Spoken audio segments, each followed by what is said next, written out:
This is KSC Radio News. I'm Tate Tosher. And I'm Joe Fletcher. Keene police have made arrests in a recent home break-in and assault. The Sentinel reports it happened over the weekend at 43 Gate Street. Police say 3 men forced their way into the home and assaulted the occupants. Investigators say the assailants were looking for a backpack they had left in the house the night before at a party. Police say the backpack contained drugs. Police have arrested 2 suspects and a warrant has been issued for a third. Bernie Sanders and Elizabeth Warren currently lead the New Hampshire primary polls. CNN reports that the poll conducted by the University of New Hampshire has Sanders at 21% and Warren at 18%. Sanders' 21% is the weakest for New Hampshire primary poll leader since 1972. President Trump holds a commanding lead in the Republican primaries with 86% support. AI will soon be an indispensable part of our lives. That's what AI expert Dr. Shibi Chakrabarti said at a recent talk at Keene State College. Chakrabarti studies AI and its uses at the Vellore Institute of Technology in India. In his first lecture outside of India, Dr. Chakrabarti explored the present uses of AI and the implications of its advancement in the future. Chakrabarti says AI will soon be part of everyone's life. Everyone in every sector, the knowledge of AI should be there. In the near future, Chakrabarti says teaching will be one of the first jobs to be replaced, in part by AI. The Go Green Project has come to Keene. The Keene Sentinel reports that the Go Green Project is a mobile food pantry that brings both fresh produce and nutritional advice. The project also helps those who are eligible to sign up for Medicaid. The initiative saw around 200 people in its visit to Keene. The National Food Bank reports Keene has over 7,000 residents with a food insecurity. Coming January, Keene State will no longer offer plastic bags for its to-go food services. The Keene Sentinel reports the change will affect both Lloyd's Marketplace and Hoot and Scoot. The new policy was brought to the college by Keene State students and members of the college's Eco Reps organization, Madeline Thomas and Julia Yates. Director of Campus Life Jennifer Farrell says student activists will now direct their energy towards Keene State Bookstore, which will be the only remaining place on campus to use single-use plastic bags. You've probably already heard of the Green Bikes on the KSC campus, but what you might not know is that the program was once on its deathbed. What saved the program was the work of one man, Marcus McCarroll. I recently talked to McCarroll about his contributions to the program. Green Bikes are rehabilitated, used bikes that are rented to Keene State students who need transportation. Mike started with Green Bikes back in 2005. He helped bring the program to life. At the time, it was just some old bikes sitting in a basement. In that pile of bikes and parts, McCarroll found his calling. Sort of embraced simplicity a few years back, and I realized that my ecological footprint was a little bit big. And so I decided I wanted to do something that was a little closer to home. McCarroll spends his time fixing up donated bikes and painting them the program's signature color, green. The nice thing about bicycles is they don't argue with you.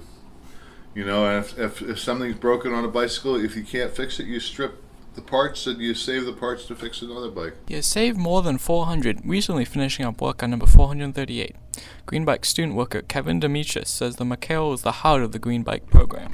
I think he started this program because he really just cares for both the community and the environment. It's a good way to preserve the environment and to give kids an easier way to transport themselves around town without needing a car. McCarroll has had plenty of other work experience, from nursing to being a vegetarian cook, but it was the chance to help the environment that brought him to this job.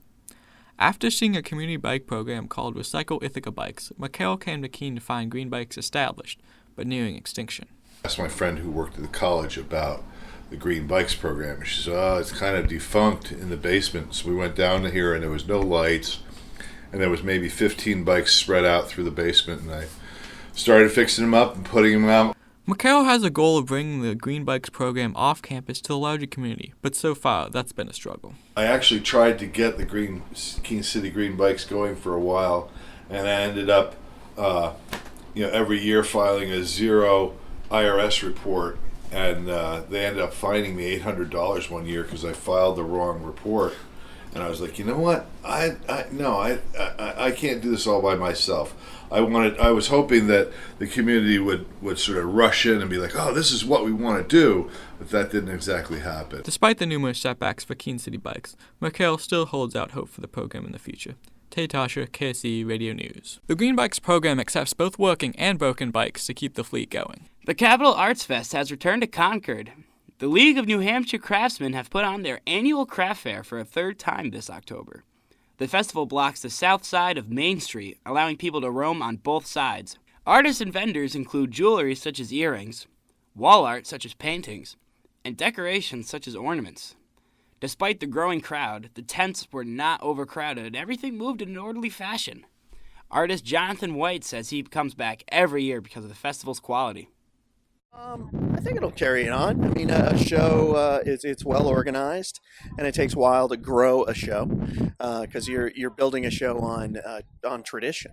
The festival also showcases music from local musicians and food from Main Street businesses. The Capitol Crafts Fair is put on every fall in Concord. Families can look forward to the opening of the Milford Pumpkin Festival this year on October 11th in downtown Milford.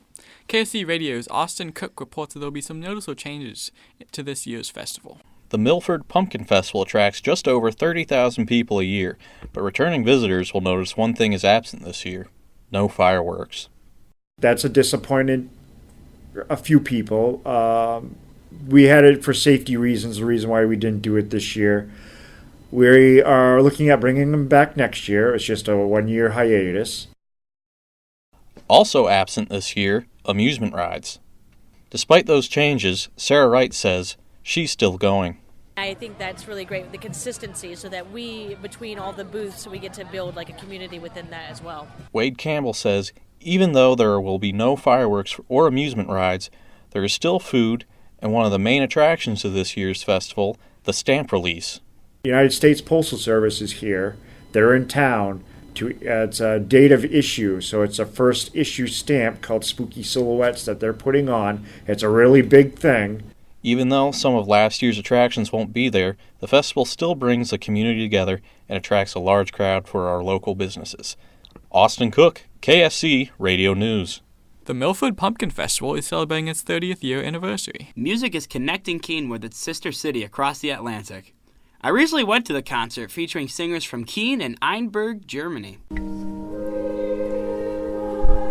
The United Church in downtown Keene was echoing with beautiful voices on Tuesday night. Local area choirs teamed up with our German sister city to host a concert.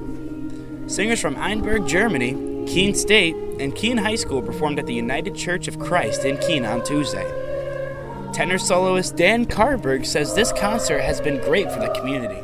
Their choral ensemble is here for a week visiting, and so they've been doing a lot of activities in town, and so this is like a culmination of that. So all of the choirs in the area are performing with the Einbeck choir. They already did their own set, and then we're all singing together at the end of the concert. He adds, putting on a concert like this isn't easy. Each choir director, I would say, has they prepare their own choir. Which takes a long time, and the rehearsing languages and technique and blend and tuning, and then organizing all of these choirs together to perform at the same time is a big task. Joe Fletcher, KC Radio News.